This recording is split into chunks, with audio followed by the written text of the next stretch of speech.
The massive ship hung in the darkness between stars like a metal city.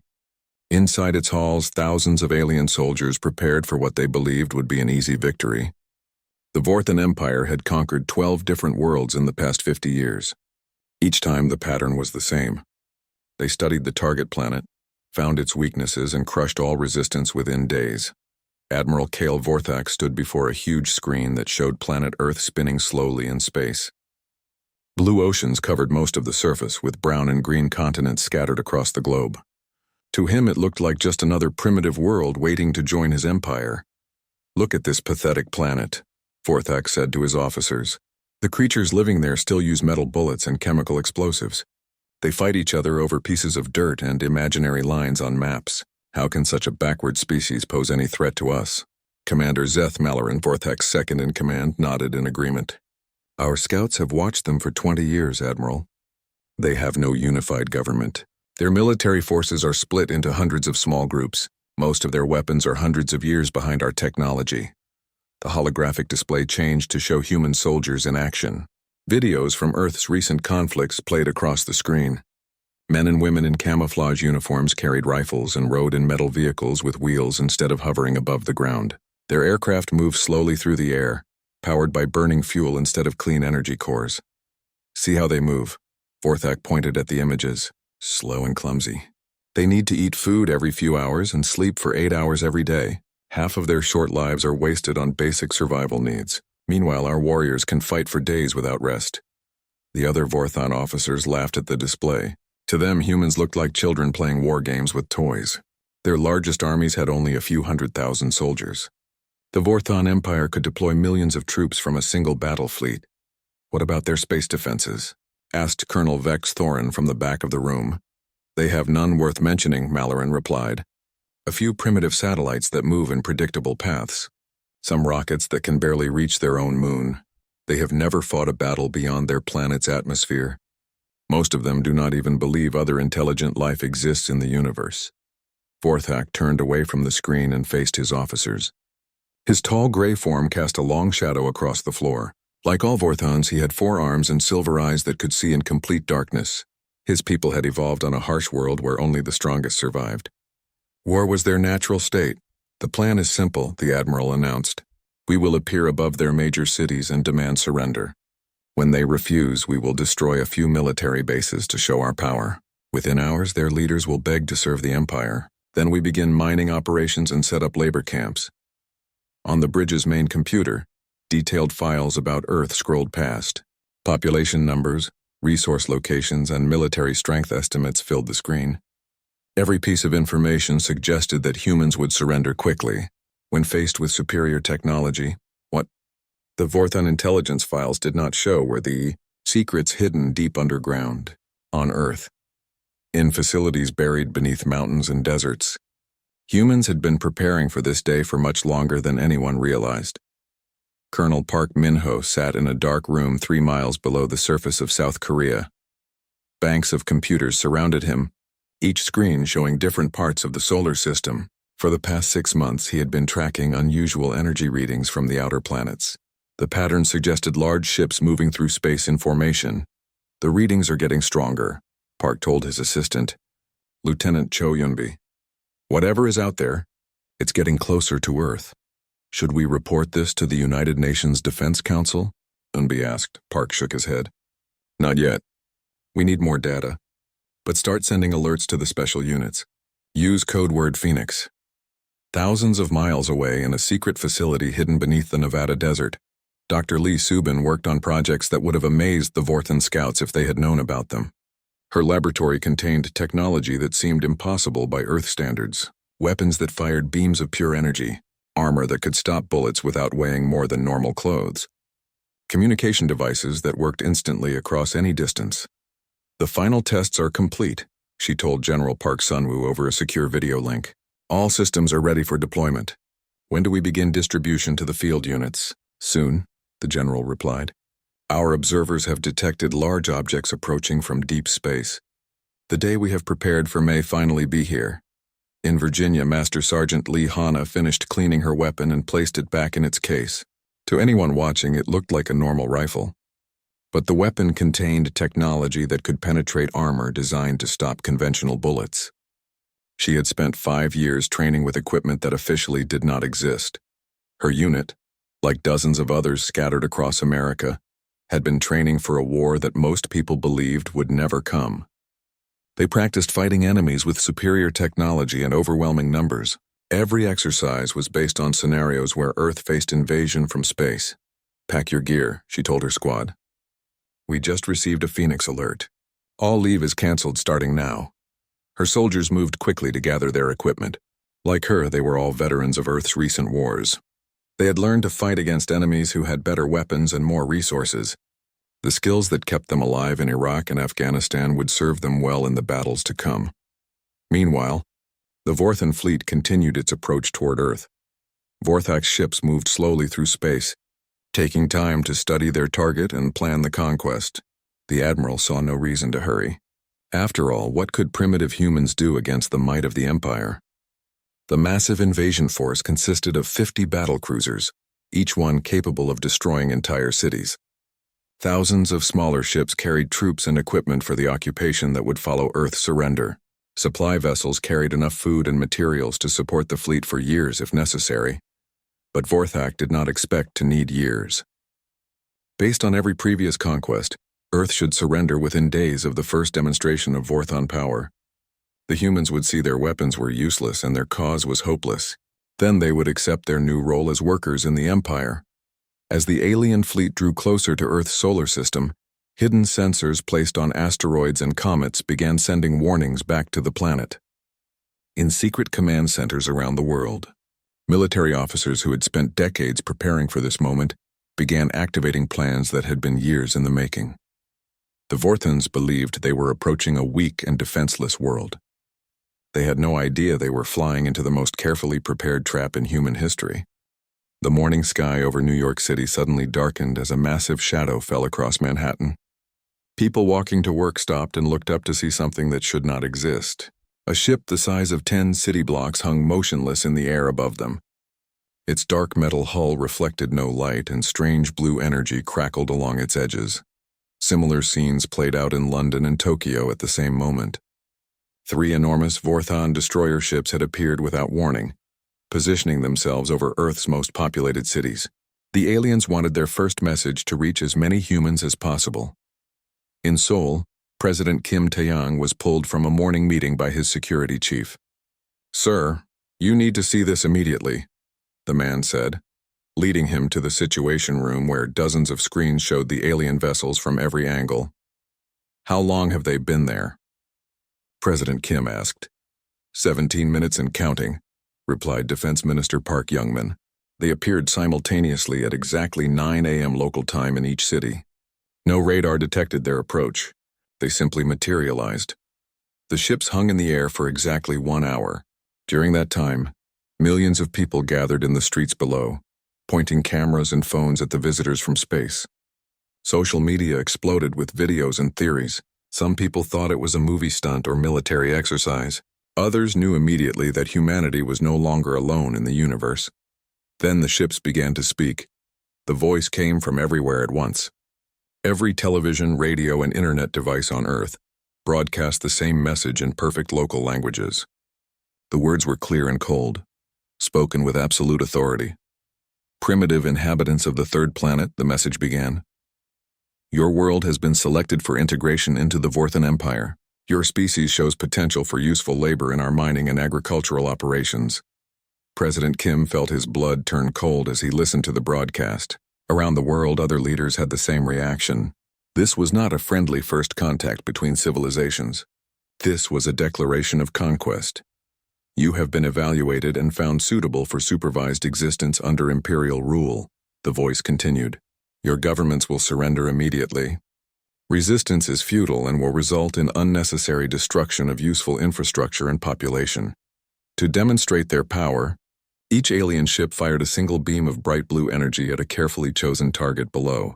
In New York, the beam struck an abandoned military base on Staten Island, turning 3 square blocks of concrete and steel into glowing vapor in less than 5 seconds. Similar displays of power occurred near London and Tokyo. The message concluded with simple instructions. Your leaders have 24 hours to announce complete surrender. Failure to comply will result in systematic destruction of your military forces and government centers." Then the ships vanished as quickly as they had appeared, leaving behind only smoking craters where their weapons had struck. Within minutes, every major government on Earth was in emergency session.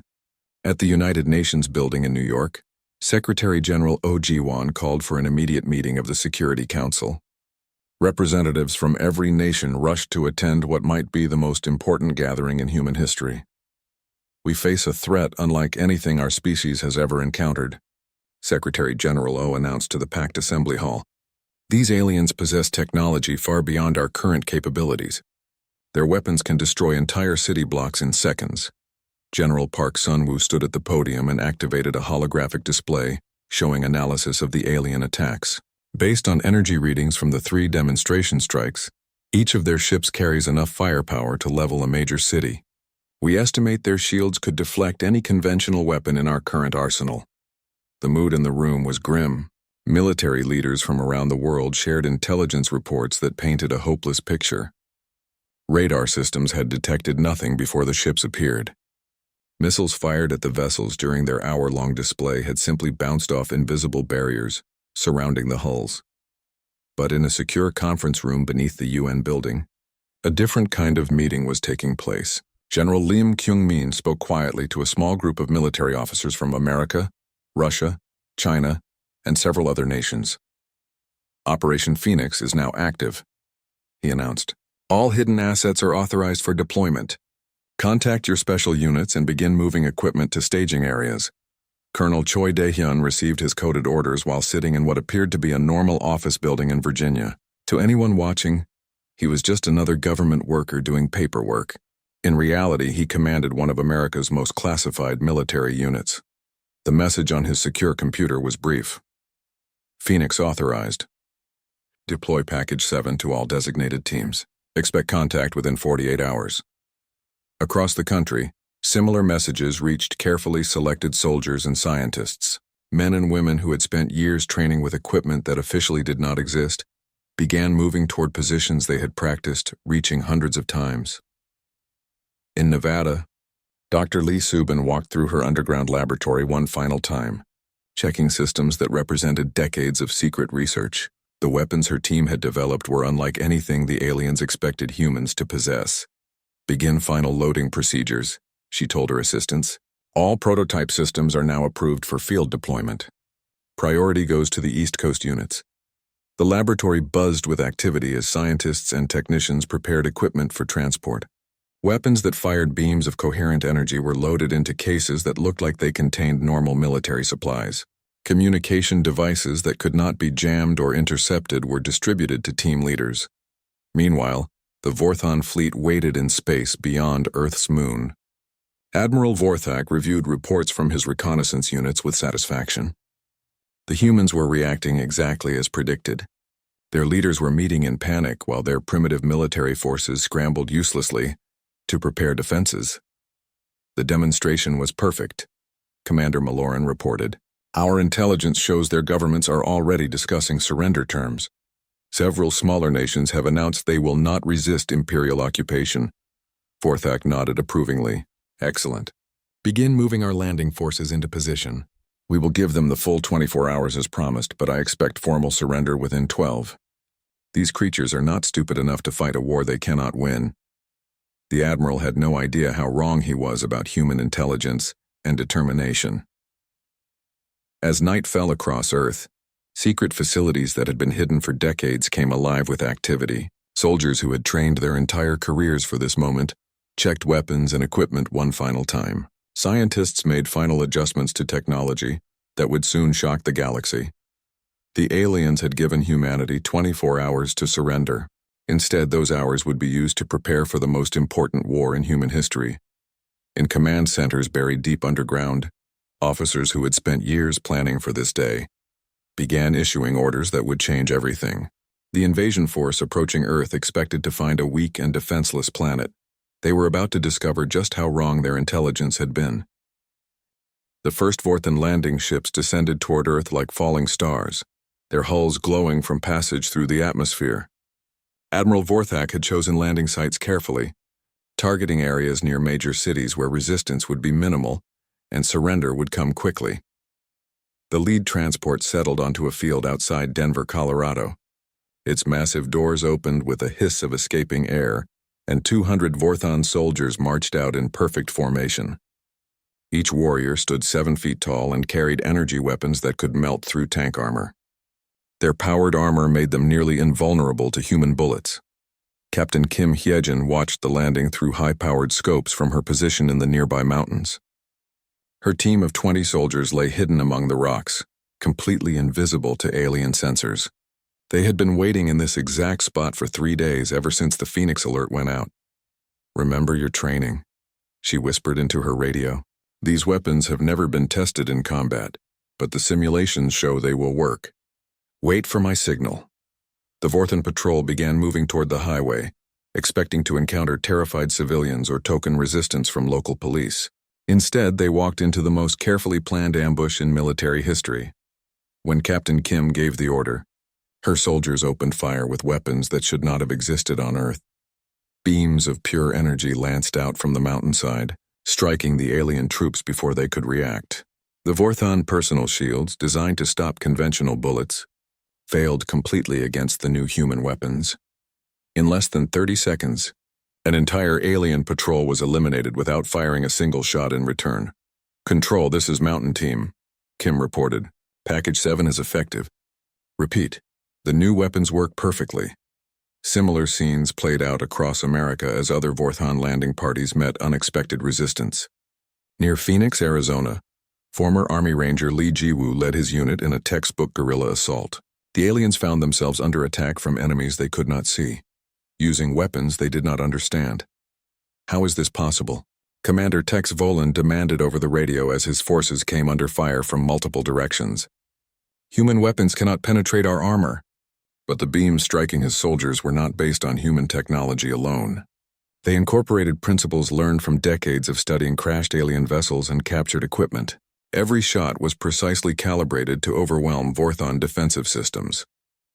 At Edwards Air Force Base in California, Major Park Ji-young climbed into the cockpit of an aircraft that officially did not exist.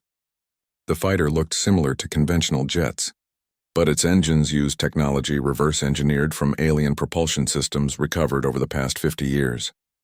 "Phoenix Squadron, this is Phoenix Leader," she announced over the radio. "We are cleared for takeoff. Today we find out if all that training was worth it." 6 experimental fighters rose from the runway and accelerated toward space faster than any Earth-built aircraft had ever flown. Within minutes, they were engaging Vorthon ships in orbit around the planet. The alien pilots could not believe what they were seeing. Human fighters that could match their speed and maneuverability, carrying weapons that could damage their hulls. It was impossible according to everything their intelligence had told them about Earth's technology level. "Admiral," Commander Malloran reported from the Fleet Command Center, "we are receiving distress calls from multiple landing sites. Our ground forces are under attack by weapons that appear to be energy-based. Several of our orbital patrol craft have been destroyed by human fighters using unknown technology." Admiral Vorthak stared at the tactical display in disbelief. Red warning lights showed Vorthon units under attack or destroyed across multiple continents. This was not how the invasion was supposed to proceed. "How many human casualties are we inflicting?" he demanded. "That is the problem, Admiral," Malloran replied nervously. "Our forces report minimal human casualties. They are fighting with precision and advanced tactics. Many of our soldiers are being eliminated before they can identify enemy positions." In the mountains of Virginia, Master Sergeant Lee Hanna moved through the forest with her squad of Special Operations soldiers. Each man and woman carried equipment that represented the cutting edge of human military technology, refined through decades of secret research and development. "Alien patrol moving through Sector 7, reported Corporal Yoon Tae-hyung from his hidden position. 12 soldiers in standard formation." "Copy that," Hanna replied. "Team 2 move to flanking position. Team 3 prepare for crossfire. Remember, these weapons have limited ammunition. Make every shot count." The ambush was perfect. The Vorthon patrol walked directly into a killing zone that had been prepared hours in advance.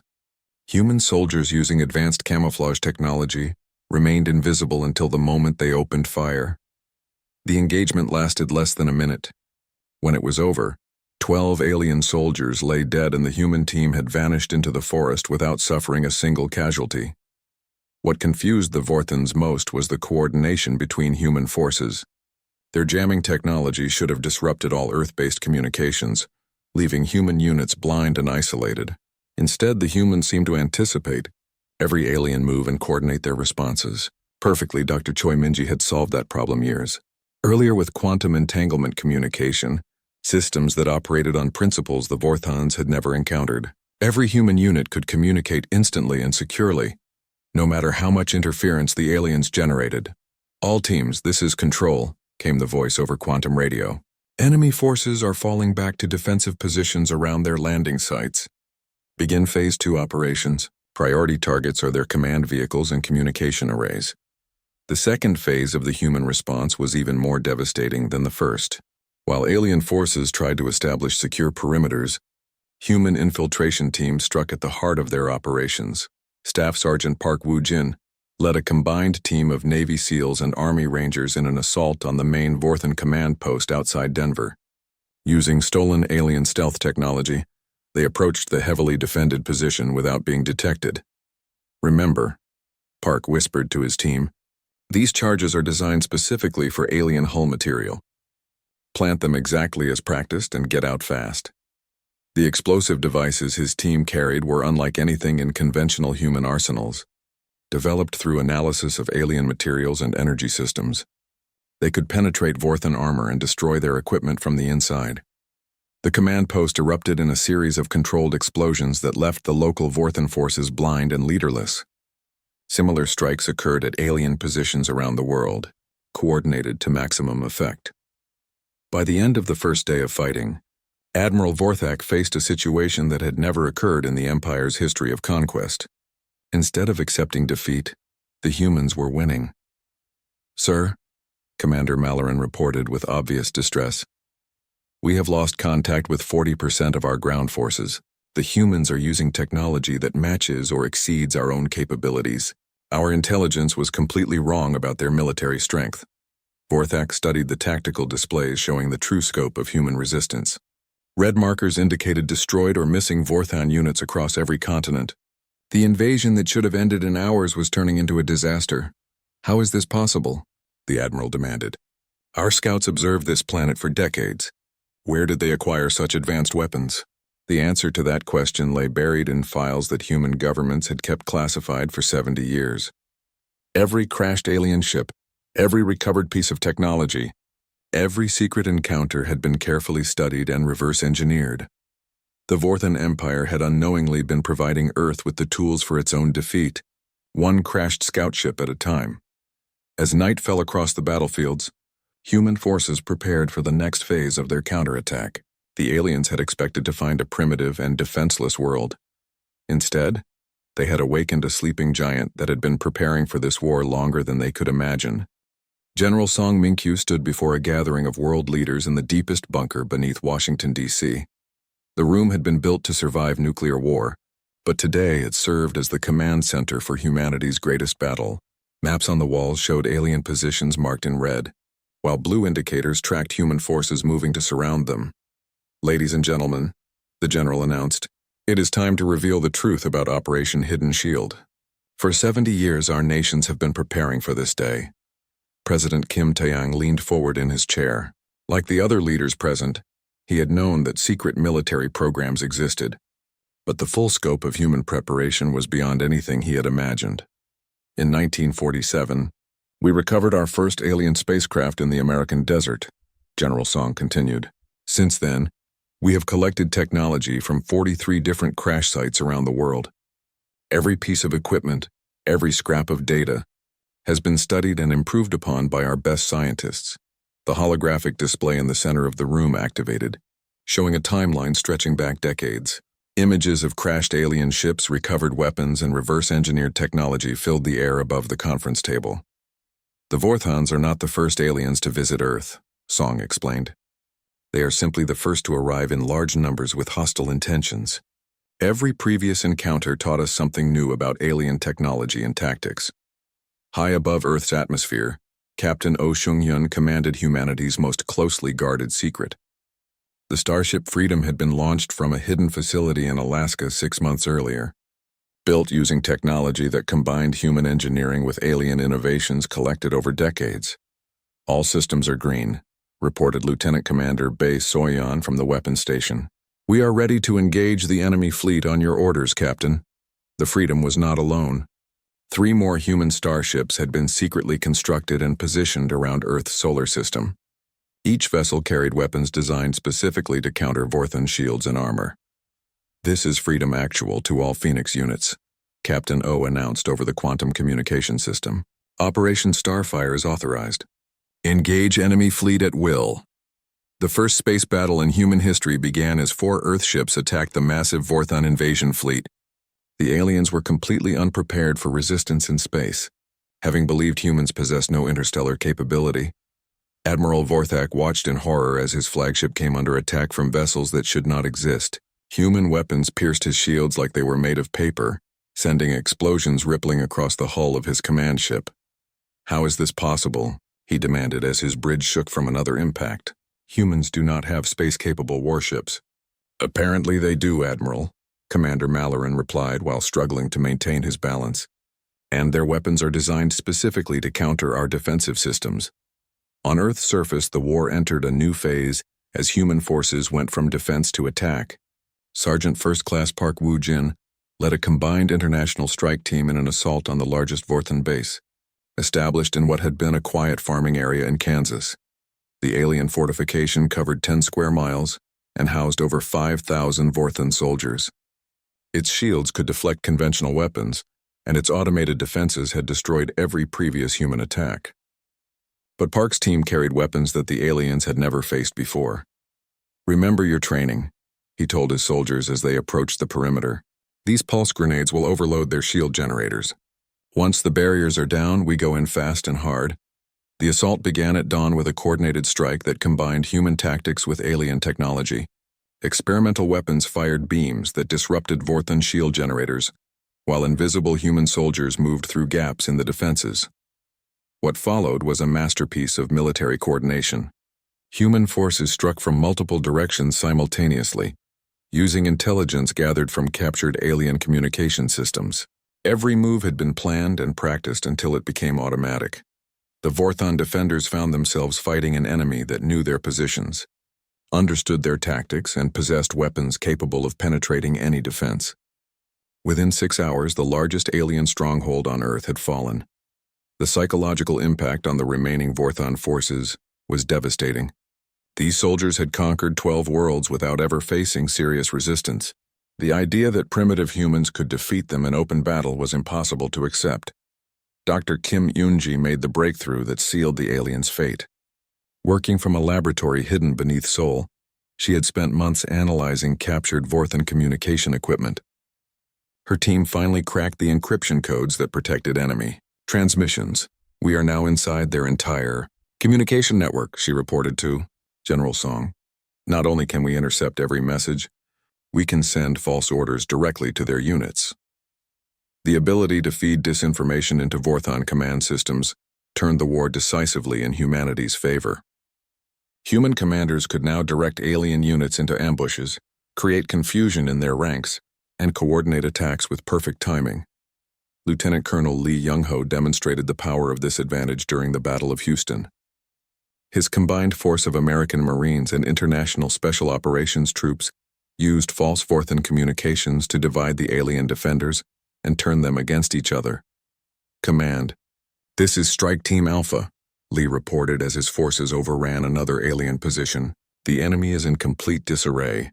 They are firing on their own units and abandoning defensive positions."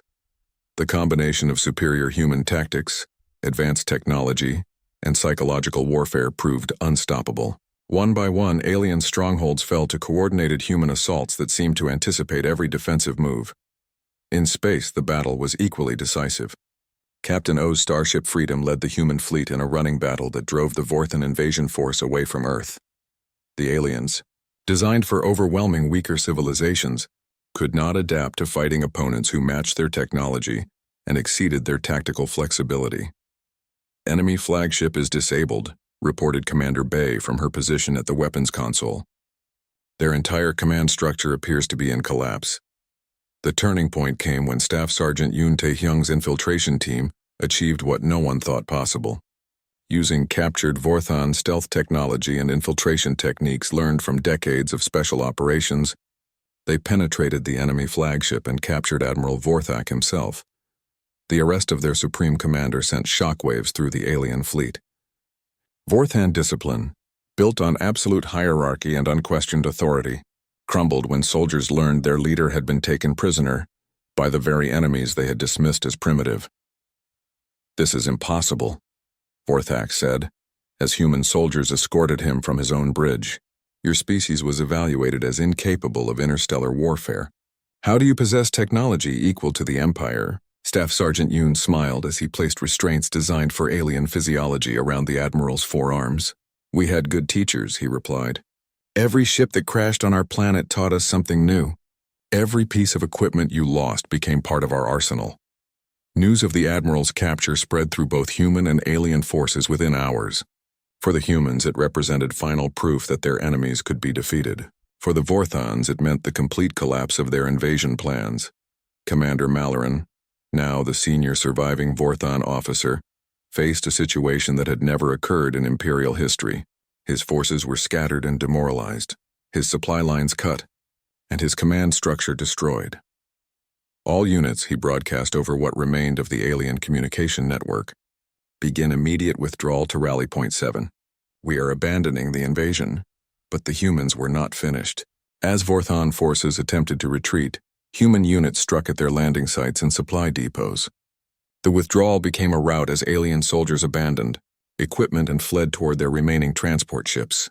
The war that Admiral Vorthak had expected to win in days had turned into the Empire's first major defeat. Human forces now held the initiative, and they showed no intention of simply allowing their attackers to escape. General Song Minkyu addressed the world from his command bunker. His words carried to every human on the planet and every alien still fighting on Earth's surface. "The tide has turned," he announced. "Our enemies came here expecting to find a weak and defenseless world. Instead, they found a species that has spent 70 years preparing for this moment. We are no longer defending our planet. We are winning this war." As night fell across the battlefields, human forces prepared for the final phase of their counterattack. The aliens had awakened something they did not understand and could not defeat. The age of human expansion into the galaxy was about to begin. The war entered its final phase as humanity demonstrated why they had survived and thrived on a planet that regularly tried to kill them. Ice ages, asteroid impacts, plagues, and natural disasters had forged a species that could adapt to any challenge. Now that adaptability focused on defeating the Vorthan Empire, Lieutenant Colonel Lee Young-ho stood on the bridge of a captured Vorthan cruiser, watching his mixed crew of human soldiers and technicians work to understand alien systems. The ship had been taken in a boarding action that would have been impossible without decades of preparation. "Sir," reported Chief Petty Officer Han Jisoo from the engineering station, "we have figured out how to operate their jump drive, but we can make it work better than the original design." This was happening across every captured alien vessel. Human engineers trained on reverse-engineered alien technology could not only operate Vorthan equipment but improve it. They found inefficiencies in alien designs that had existed for centuries. Dr. Shin Hyunwoo made the breakthrough that changed everything about the war's momentum. Working from samples of Vorthan shield technology captured during the early battles, his team discovered that alien defensive systems had a fundamental weakness. "The shields operate on a single frequency pattern," he explained to military commanders over a secure video link. "If we modulate our weapons to match and then invert that frequency, we can pass right through their defenses without resistance." Within hours, every human weapon was modified with the new technology. Vorthan soldiers who had felt invulnerable behind their personal shields suddenly found themselves defenseless against human attacks. The psychological impact was immediate and devastating. Vorthan warriors who had conquered world after world with overwhelming superiority now faced enemies who could strike them down despite their best defenses. Morale collapsed as impossible losses mounted. In the Pacific Ocean, Admiral Kwon Jin-hee commanded a fleet that existed only in the deepest classified files. 12 human starships built in secret shipyards hidden beneath the ocean rose from underwater bases to engage the retreating Vorthan fleet. All ships, "This is Admiral Kwan," she announced over the quantum communication system. "Today we show these aliens what happens when you threaten Earth. Attack Formation Delta 7. Engage at will." The space battle that followed showcased human tactical innovation at its finest. Unlike the rigid Vorthan formations that relied on overwhelming firepower, human ships moved in fluid patterns that adapted constantly to changing conditions. Captain Park Sujin commanded the destroyer Seoul, leading her ship through maneuvers that would have been impossible with conventional technology. Human ships could change direction instantly, accelerate beyond alien comprehension, and coordinate attacks with perfect precision. "Target their command ship," Admiral Kwan ordered. "Cut off their head and the body will die." The Vorthan flagship Empire's glory had never been seriously threatened in 50 years of conquest. Its shields could deflect planet-killing weapons and its armor could survive impacts from asteroids. But human weapons now passed through its defenses like they were not there. Commander Malloran watched his bridge explode in sparks and flame as human weapons struck critical systems throughout the ship. "How is this possible?" he demanded. "Our shields show full power." The answer lay in human innovation applied to alien technology. Every piece of Vorthon equipment ever recovered had been studied, analyzed, and improved upon. Humanity's greatest strength was taking existing ideas and making them work better. On Earth, the final alien strongholds fell one by one to coordinated human assaults. The battle for the Vorthan command base in Australia demonstrated the complete superiority of human combined arms tactics. Colonel Choi Dae-hyun led the assault with forces drawn from 12 different nations. American Marines worked alongside British commandos, Korean Special Forces, and Russian airborne troops in a display of international cooperation that the aliens could not match. "All units, begin final approach," Colonel Choi announced as human aircraft swept the alien base with weapons that turned their defensive towers into vapor. "Remember, we want prisoners if possible. Intelligence needs to know what other worlds they have attacked." The assault was a masterpiece of coordination and firepower. Human forces struck from land, sea, air, and space simultaneously, using tactics developed through centuries of warfare, refined with technology that exceeded alien capabilities. The most devastating blow to Vorthan morale came when human forces successfully boarded and captured the Empire's glory itself. Staff Sergeant Yoon Tae-hyung, fresh from his success in capturing Admiral Vorthak, led the boarding party that took control of the alien flagship. "Control? This is Boarding Team Alpha," Yoon reported as human soldiers secured the enemy bridge. "The ship is ours. We have captured their entire command staff and all their operational data." The psychological impact on the remaining Vorthan forces was immediate and complete. News that their most powerful warship had fallen to human borders spread through the alien fleet like wildfire. Ships that had never known defeat began surrendering without firing a shot. Dr. Lee Subin's research team made another crucial discovery while examining captured Vorthan technology. The aliens had been using the same basic designs for hundreds of years, with only minor improvements. Human innovation had surpassed them completely. "Look at this power coupling," she told her assistants while examining alien equipment.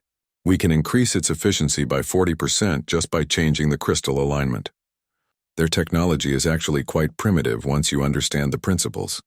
This revelation explained much about human success in the war. The Vorthan Empire had grown comfortable with technological superiority, making only small improvements to existing systems.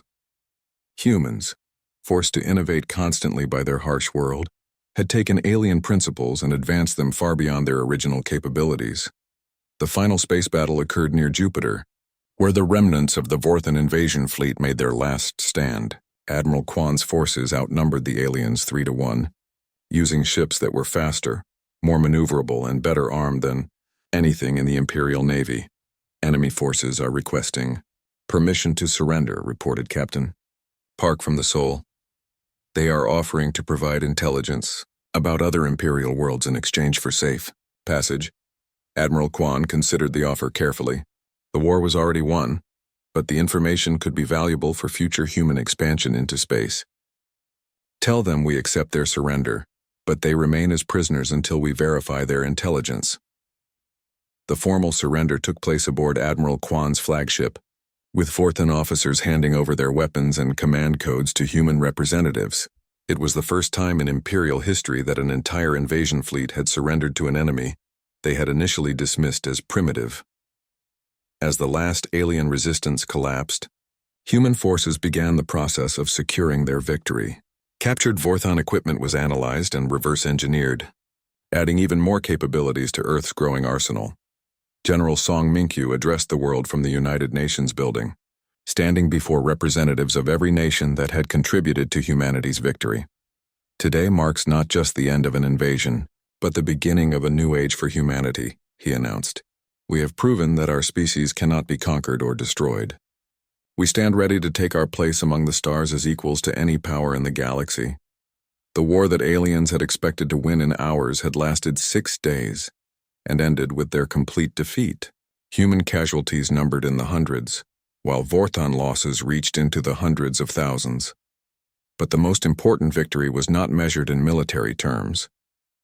Humanity had proven that innovation, determination, and the willingness to fight for freedom could overcome any technological advantage.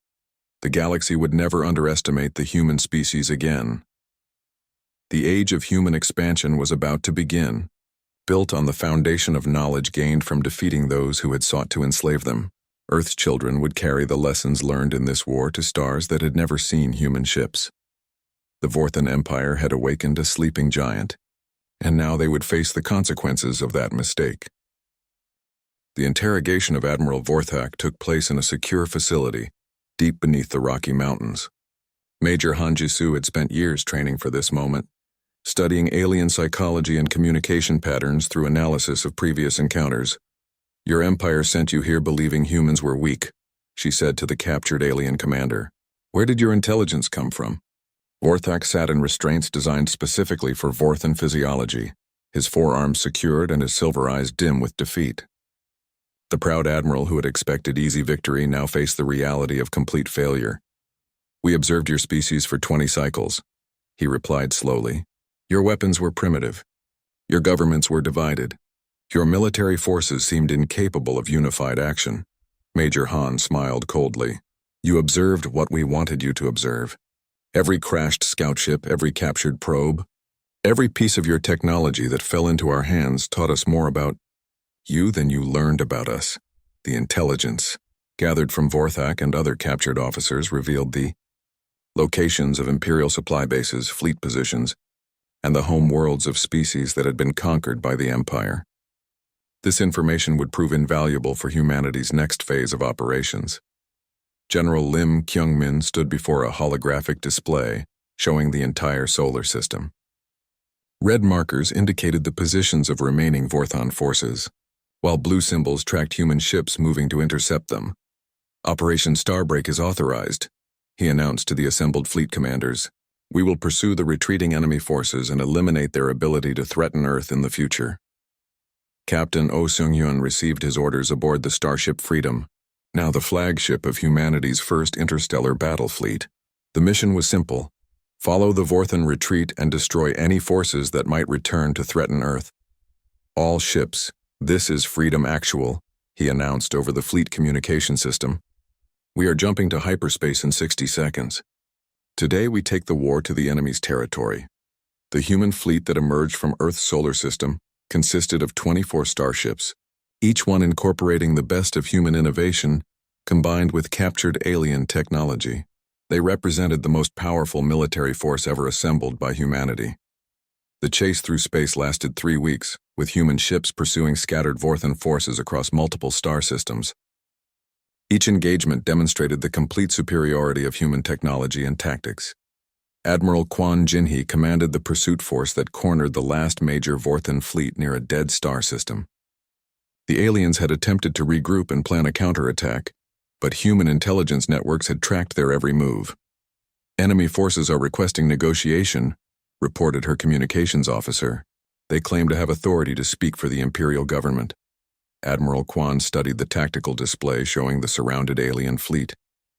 12 Vorthon ships hung motionless in space, their weapons powered down in a gesture of surrender. After weeks of running battles, the proud Imperial Navy had been reduced to begging for mercy. Put me through to their commander, she ordered.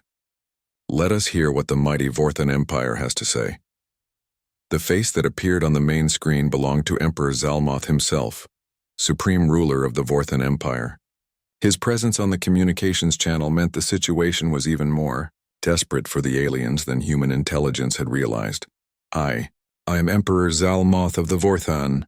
People, the alien ruler said in perfect English. I speak with full authority for my empire. We wish to discuss terms for ending this conflict. Admiral Kwan leaned back in her command chair. 6 months ago, humanity had not known this alien existed. Now he was calling to surrender to Earth's forces. Your empire attacked our world without warning or provocation, she replied. You declared our species suitable only for slave labor. Why should we negotiate with you now?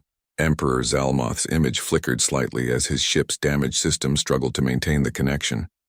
We underestimated your capabilities. Our intelligence was flawed. The Vorthan Empire is prepared to offer full recognition of human sovereignty and compensation for damages caused by our invasion. The conversation continued for 2 hours, with the alien emperor gradually accepting every human demand. The Vorthan Empire would withdraw from all human-controlled territory, pay reparations for the invasion, and provide detailed information about their activities in surrounding star systems. Most importantly, they would formally recognize Earth's right to expand into space and establish colonies on any world not already claimed by existing galactic powers. Back on Earth, President Kim Tae-yang addressed a joint session of the United Nations that would make decisions affecting humanity's entire future. The war had changed everything about Earth's place in the galaxy. 6 months ago, we believed we were alone in the universe, he said to the packed assembly hall. Today we know we are part of a galactic community that spans thousands of worlds and dozens of intelligent species. The question before us is simple. What kind of neighbor do we want to be? The answer came in the form of the Galactic Accords, a treaty signed aboard the human starship Enterprise in orbit around Earth. Representatives from 12 different alien civilizations attended the ceremony, many of them former subjects of the Vorthan Empire who had been freed by human military action. Secretary General O. Jiwon signed the documents that established Earth as an independent galactic power with full membership in the Galactic Council. The species that had been dismissed as primitive farmers now held equal status with civilizations thousands of years older. Colonel Park Min-ho, the intelligence officer who had first detected the alien approach, received his promotion to general in command of Earth's new extraterrestrial defense command. His first assignment was expanding the secret weapons program that had saved humanity into a visible deterrent against future threats. We will never again be caught unprepared, he announced at his first press conference. Earth's defenses will be strong enough to protect not only our world, but our growing colonies throughout the galaxy. Dr. Lee Subin's research team began sharing selected human innovations with friendly alien species, establishing Earth as a center for technological advancement rather than a target for conquest. Her laboratory became the hub of scientific exchange between humans and dozens of other civilizations. The irony is perfect, she told her staff as they prepared to host their first interstellar scientific conference. The aliens came here to steal our resources and enslave our people. Instead, they gave us the key to surpassing them in every field of technology. The transformation of Earth's military continued as human forces adapted to their new role as a galactic power. Master Sergeant Lee Hanna, now Colonel Lee, commanded the first human garrison on an alien world, protecting a former Vorthan colony that had requested Earth's protection. 6 months ago, I was fighting to defend my hometown, she told her troops during their first deployment briefing. Now we are defending entire civilizations across the galaxy. Remember that responsibility as you carry out your duties. The economic benefits of victory exceeded all expectations. Access to galactic trade networks brought new resources and technologies to Earth, while human innovations found eager markets throughout the galaxy. The planet that aliens had planned to strip mine became the center of interstellar commerce. President Kim signed the first interstellar trade agreements in human history, establishing Earth as a hub for commerce between star systems. Human corporations began expanding beyond Earth for the first time, carrying terrestrial business practices to markets that spanned light years. The cultural impact was equally profound. Human art, music, and literature found audiences among alien civilizations that had been isolated under Vorthan rule for centuries. Earth's entertainment industry began producing content for viewers across the galaxy. Admiral Kwan returned to Earth as a hero, her fleet having established human military supremacy throughout the local region of space. The woman who had commanded humanity's first interstellar war fleet now planned the expansion of Earth's naval forces to protect growing human interests among the stars. The next phase will be more challenging than the war, she warned the military leadership. We must learn to be galactic citizens while maintaining the strength that earned us respect. That balance will determine humanity's future among the stars. As the first anniversary of the Vorthon invasion approached, Earth had been transformed beyond recognition. The secret military programs revealed during the war had evolved into openly displayed technological marvels that kept potential aggressors at bay. General Song Minkyu stood in the same command bunker where he had revealed Operation Hidden Shield to world leaders 1 year earlier. Now the facility served as the headquarters for humanity's growing interstellar military forces. We have come far from the species that aliens dismissed as primitive, he said to his staff. But we must never forget the lessons learned in those first desperate days. Innovation, determination, and the willingness to fight for freedom are still our greatest weapons. Memorial service for the 342 humans who died defending Earth took place in a new monument built from metal, recovered from the first Vorthon ship destroyed in combat. Their sacrifice had purchased humanity's future among the stars. 5 years. 10 years had passed since the Vorthon invasion ended in complete defeat. Earth had transformed from a hidden world into the most powerful military force in known space. What began as a desperate fight for survival had become the foundation of humanity's galactic empire. Admiral Park Ji-young stood on the bridge of the UES Sovereign, the largest warship ever built by human hands. The massive vessel stretched 3 kilometers from bow to stern, its hull incorporating technology from a dozen different alien civilizations. Around her, the bridge crew worked with quiet efficiency, monitoring space traffic throughout the Terran sector. Admiral, we are receiving a priority transmission from the Galactic Council, reported Communications Officer Lee Min-jae. They are requesting immediate assistance with a situation in the Outer Rim. Admiral Park studied the holographic display that appeared above the command table. The message came from Chancellor Vex Thorian of the Arcturus Republic, one of the oldest civilizations in the galaxy. His people had been spacefaring for over 10,000 years, but now they were asking humans for help. What is the nature of their emergency? She asked. Unknown hostiles have attacked 3 of their colony worlds, the Chancellor explained when his image appeared on the main screen. Our fleets cannot match their technology. We have lost contact with over 2 million civilians. Admiral Park felt a familiar surge of determination. This was exactly the kind of situation that humanity had prepared for during the decade since the Vorthon War. Earth's military doctrine now focused on protecting smaller civilizations from aggressive empires. We will dispatch a task force immediately, she assured the alien leader. Transmit all available intelligence about these attackers to our tactical division. Within 6 hours, a human battle fleet was jumping to hyperspace toward the crisis zone. The force consisted of 12 heavy cruisers, 30 destroyers, and support vessels carrying the most advanced weapons in the galaxy. Leading the expedition was Captain Kim Do-yun, a veteran of the original war against the Vorthons. The journey to Arcturus space took 3 days, during which human intelligence analysts studied every piece of data about the unknown attackers. Dr. Choi Min-ji, now Director of Alien Technology Research, worked around the clock to understand what they might face. The energy signatures are unlike anything in our database, she reported to Captain Kim over the secure communication link. Whoever these attackers are, they are using technology we have never encountered before. When the human fleet arrived at the first attacked colony, they found a world in ruins. Cities had been burned from orbit, and strange crystalline structures had been planted across the planet's surface. The few survivors spoke of invaders that looked like living shadows and moved faster than the eye could follow. Captain, we are detecting massive energy readings from the planet's core, reported Science Officer Yoon Tae-hyung from the lead ship's sensor station. Something is drawing power directly from the planetary rotation. The answer came when hostile ships materialized around the human fleet without warning. The vessels were unlike anything seen before, appearing to be made of living metal that shifted and flowed like liquid. Their weapons fired beams of pure darkness that seemed to absorb light itself. "All ships, battle stations," Captain Kim announced over the fleet communication system. "We are facing unknown technology. Proceed with extreme caution." The battle that followed tested human adaptability like nothing since the Vorton War. The shadow ships could phase in and out of normal space, making them nearly impossible to target with conventional weapons. Their dark energy beams passed through human shields as if they were not there. But humanity had learned valuable lessons from their first galactic conflict. When faced with superior enemy technology, humans did not panic or retreat. Instead, they adapted and innovated in real time. Commander Bae Soyeon, leading the destroyer squadron, made the first breakthrough.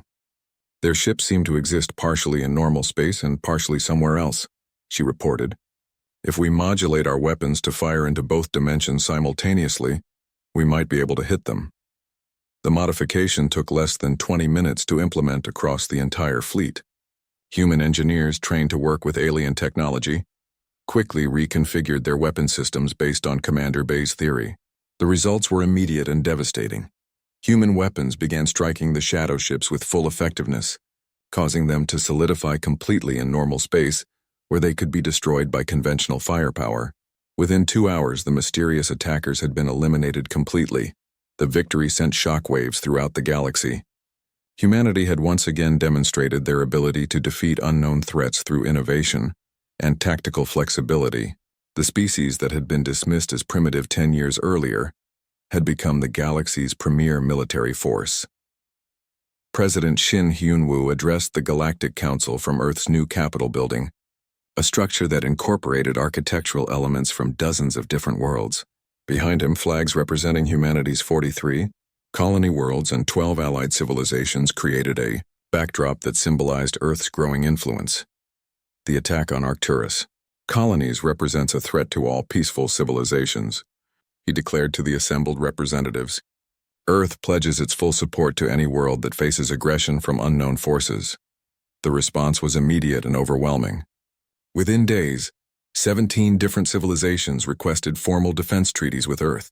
The human military, originally designed to protect a single planet, found itself responsible for maintaining peace across an entire sector of the galaxy. General Song Minkyu, now Supreme Commander of Terran Defense Forces, faced the challenge of expanding human military capabilities to meet these new responsibilities. The man who had once revealed Operation Hidden Shield to a room of terrified world leaders now commanded forces spanning hundreds of star systems. "We need to establish forward bases throughout our area of responsibility," he told his staff during a strategy meeting. "Our response time to distant crises must be measured in hours, not days." The construction program that followed dwarfed anything humanity had previously attempted. Military bases were established on strategic worlds throughout the sector, each one equipped with the most advanced technology available. Human engineering teams worked alongside alien specialists to create defensive networks that could respond to any threat. Dr. Lee Subin, whose weapons research had saved Earth during the Vorthon invasion, now directed the Terran Institute for Advanced Sciences. Her laboratories on dozens of worlds pushed the boundaries of known physics, developing technologies that kept humanity ahead of any potential enemy. "We face a fundamental challenge," she explained to a gathering of the galaxy's leading scientists. "Every time we encounter new hostile technology, we must be able to counter it quickly. Our survival depends on maintaining technological superiority through constant innovation." The Institute's breakthrough came in the form of adaptive weapons systems that could modify themselves automatically to counter new types of defenses or attack patterns. Human ships now carried weapons that learned and evolved during combat, making each engagement more effective than the last. The political implications of humanity's military dominance continued to reshape galactic civilization. The Galactic Council, once dominated by ancient civilizations like the Vorthons and Arcturans, now looked to Earth for leadership on security matters. Admiral Quan Jinhee, the hero of humanity's first interstellar war, accepted appointment as the Council's first supreme military advisor.